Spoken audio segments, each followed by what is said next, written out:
Pois é, meus amigos, um tempo atrás o Vince Russo havia dito que a Becky Lynch e o Seth Rollins estariam sendo punidos pela WWE de uma maneira bem modesta, né? Ele que já trabalhou já na equipe criativa, já trabalhou já em funções administrativas ali na WWE e tem meio que uma noção mais ou menos do que ele estava falando, né? A percepção dele ali tinha que ser meio que investigada, mas até então a gente deixou meio que passar.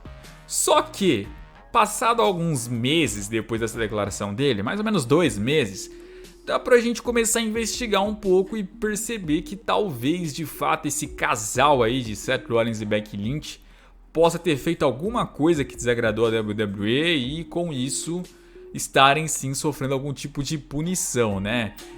Teve uma certa ocasião que a Lana e o Rusev foram punidos, entre aspas, né, por terem se casado durante aquela storyline que o Rusev estava com a Summer Rae e que a Lana estava com o Ziggler, né? E aí aquilo meio que desagradou a WWE, não porque eles se casaram, mas porque não avisaram, né? E tava no meio de uma storyline. E aí teve até lá o Ryback zoando lá a Lana, zoando o Rusev por conta da situação. E ao que tudo indica foi uma ordem ali para meio que punir eles por aquilo, né? Não vejo que o caso Seth Rollins da Becky Lynch seja isso, sabe? Ah, não, eles apareceram juntos, isso que ferrou. Não, exatamente. Mas é até curioso que quando eles oficializaram que estavam juntos, ambos estavam rumo ao WrestleMania 19 sendo campeões ali, sabe? Um contra o Lesnar, outra contra a Ronda Rousey e a Charlotte. Então eles estavam lá muito por cima. No caso da Becky, é um pouquinho mais difícil de acreditar em punição porque ela segue tendo push.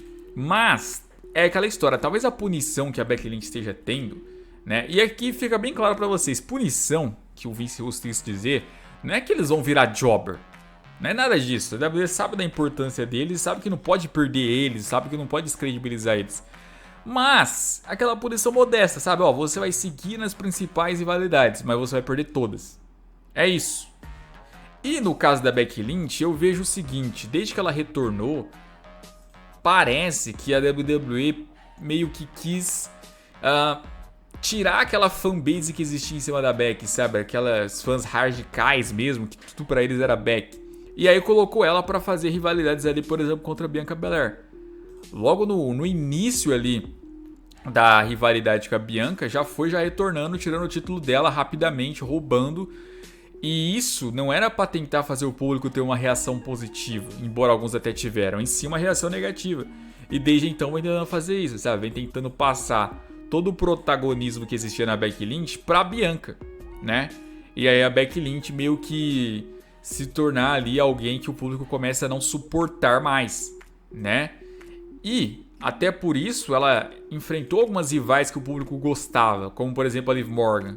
E aí humilhou a Liv Morgan ali. Por quê? Porque o público começa a criar uma antipatia maior ainda pela Becky. Os finais dos combates que ela tinha lá, sempre chatos pra caramba, pra você criar uma antipatia em cima daquele superstar, super estrela, né? Ela vencia a Lita, mesma coisa. Então, tudo isso pode ser uma tentativa de, sei lá, tirar aquele público que apoiava a Becky Lynch e aí mostrar pra Becky Lynch, ó, Becky, você já não é tão relevante, importante, aclamada igual você era antes. E graças à nossa bucagem isso aconteceu, né? No caso do Seth Rollins é um pouco das duas coisas. Ele atualmente ele é esse cara insuportável, ele é esse cara que, tipo, toma atitudes que você se irrita demais, você fala, mano, não, para, cara, que desnecessário.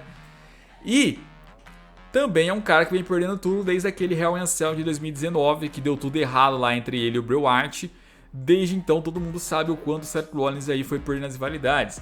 Teve sua derrota lá pro Kevin Owens na rivalidade que eles tiveram. Teve ali a derrota pro Drew McIntyre também disputando o título mundial. Teve a derrota dele ali pro Rey Mysterio na rivalidade, pro Dominic, pro Murphy. Tipo ali, naquela rivalidade que foi longa. É aquela história, o Seth Rollins ele constrói bem as rivalidades, faz boas promos ali, tem ali seus momentos onde ele sai por cima, mas no final da história ele sairá derrotado, né? Isso é meio que claro. Teve a derrota dele pro Cesaro também lá na WrestleMania. E aquela história que eu já falei várias vezes, né? Ele perde os adversários que vencem, não saem maiores, né? Não conseguem se dar melhor ali depois que derrotam os Seth Rollins. A maioria deles, pelo menos. Teve a derrota pro Edge, né? Que essa aí foi até bem trabalhada. Cada um venceu uma, na terceira o Edge de fato foi lá e venceu. Não vejo problema nisso. E aí, desde o Day One lá, que todo mundo pensou que seria o finalmente o Seth Rollins começando o ano, depois do retorno ao Raw e viraria campeão mundial, tudo foi por água abaixo, deu Lesnar, e aí virou a confusão, né? Roman Reigns, aí teve o Elimination Chamber, e aí as derrotas pro Cody Rhodes, tá indo rumo à terceira provavelmente, né? Me parece sim que há um descaso com ele.